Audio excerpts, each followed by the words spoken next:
సచివాలయంలో తెలంగాణ తల్లి విగ్రహ ఆవిష్కరణకు రావాలని బీఆర్ఎస్ అధినేత కేసీఆర్ ను ఆహ్వానించింది తెలంగాణ ప్రభుత్వం. మంత్రి పొన్నం ప్రభాకర్ ఎర్రవల్లిలోని కేసీఆర్ నివాసానికి వెళ్లారు. తెలంగాణ తల్లి విగ్రహ ఆవిష్కరణకు రావాలని ఆహ్వాన పత్రికను అందించారు. అలాగే కేంద్ర మంత్రులు కిషన్ రెడ్డి, బండి సంజయ్లను కూడా ఆహ్వానించారు మంత్రి పొన్నం ప్రభాకర్. మంత్రి పొన్నం ఇది ల్యాండ్ క్రూజర్ ఇదే వెహికల్ సార్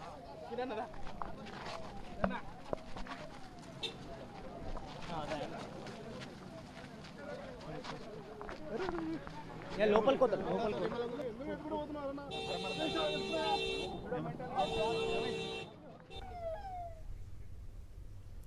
సచివాలయంలో తెలంగాణ తల్లి విగ్రహ ఆవిష్కరణకు రావాలని బీఆర్ఎస్ అధినేత కేసీఆర్ ను ఆహ్వానించింది తెలంగాణ ప్రభుత్వం. మంత్రి పొన్నం ప్రభాకర్ ఎర్రవల్లిలోని కేసీఆర్ నివాసానికి వెళ్లారు. తెలంగాణ తల్లి విగ్రహ ఆవిష్కరణకు రావాలని ఆహ్వాన పత్రికను అందించారు. అలాగే కేంద్ర మంత్రులు కిషన్ రెడ్డి, బండి సంజయ్లను కూడా ఆహ్వానించారు మంత్రి పొన్నం ప్రభాకర్.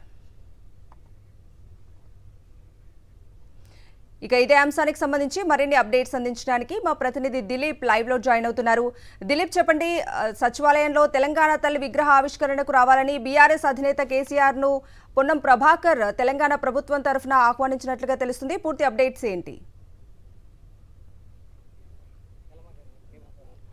చూసుకోవచ్చు. సో ఈ నెల 9వ తారీఖున సచివాలయంలో ఏర్పాటు చేసినటువంటి నూతన తెలంగాణ తల్లి విగ్రహ ఆవిష్కరణకు ప్రతిపక్ష నేతగా ఉన్నటువంటి మాజీ ముఖ్యమంత్రి కేసీఆర్ని ప్రభుత్వం తరఫున ఆహ్వానించడానికి రవాణా శాఖ మంత్రిగా ఉన్నటువంటి పొన్నం ప్రభాకర్ క్రితమే వ్యవసాయ క్షేత్రంలోకి వెళ్ళారు. సో ప్రస్తుతం కేసీఆర్తో తను లంచ్ కూడా చేస్తున్న పరిస్థితి కనిపిస్తుంది. అనంతరం ఆహ్వాన పత్రిక కూడా అందించారు. సో మంత్రి పొన్నం అలాగే ప్రోటోకాల్ ఆఫీసర్లు అందరూ కూడా లోపలికి వెళ్లారు.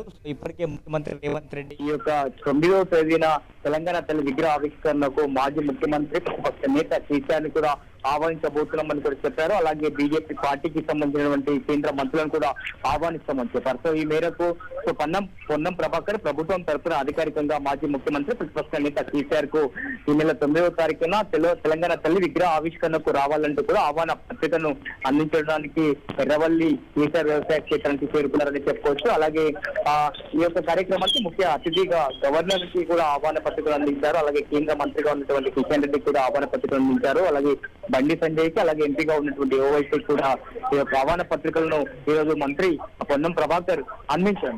సో కొంత అంటే మొదటిసారిగా ప్రతిపక్ష నేతగా ముఖ్యమంత్రిగా ఉన్నారు కేసీఆర్. సో మొదటిసారిగా ప్రతిపక్ష నేతగా ఉన్నటువంటి కేసీఆర్ కి మొదటిసారిగా ప్రభుత్వం తరఫున ఈ యొక్క అధికారికంగా ఒక ఆహ్వాన పత్రికను ఇదే మొదటిసారిగా ఆహ్వానించారని అనేది చెప్పుకోవచ్చు. అయితే ఇప్పటికే కూడా ఈ తెలంగాణ తల్లి విగ్రహానికి సంబంధించి రూపకల్పనకు సంబంధించి కూడా ఇటు టీఆర్ఎస్ పార్టీ పెద్ద ఎత్తున కూడా విమర్శలు చేస్తుంది. తెలంగాణ అస్తిత్వాన్ని అస్థిరపరిచేందుకు కాంగ్రెస్ ప్రభుత్వం కుట్ర చేస్తుందని చెప్తున్నారు. కేసీఆర్ ఆనవాళ్లు తెలంగాణలో లేకుండా చేసే ప్రయత్నం చేస్తున్నారు. అందులో భాగంగా ఉద్యమ సమయంలో కూడా తెలంగాణ తల్లి విగ్రహాలను ఊరూరా ఏర్పాటు చేశారు. సో అలాంటి తెలంగాణ తల్లి విగ్రహానికి కాకుండా ఇప్పుడు మరో విగ్రహాన్ని ఏర్పాటు చేయడం పట్ల కూడా ఇటు బీఆర్ఎస్ పార్టీ అభ్యంతరాలు వ్యక్తం చేస్తుంది. అయినా కానీ ఆ ప్రభుత్వం మాత్రం ఘనంగా కూడా ఈ యొక్క తెలంగాణ తల్లి విగ్రహాన్ని ఏర్పాటు చేయడానికి కూడా ఒకవైపు ఏర్పాట్లు కూడా పూర్తి చేసుకుంటుంది. ప్రస్తుతం మొత్తం 20 అడుగుల తెలంగాణ తల్లిని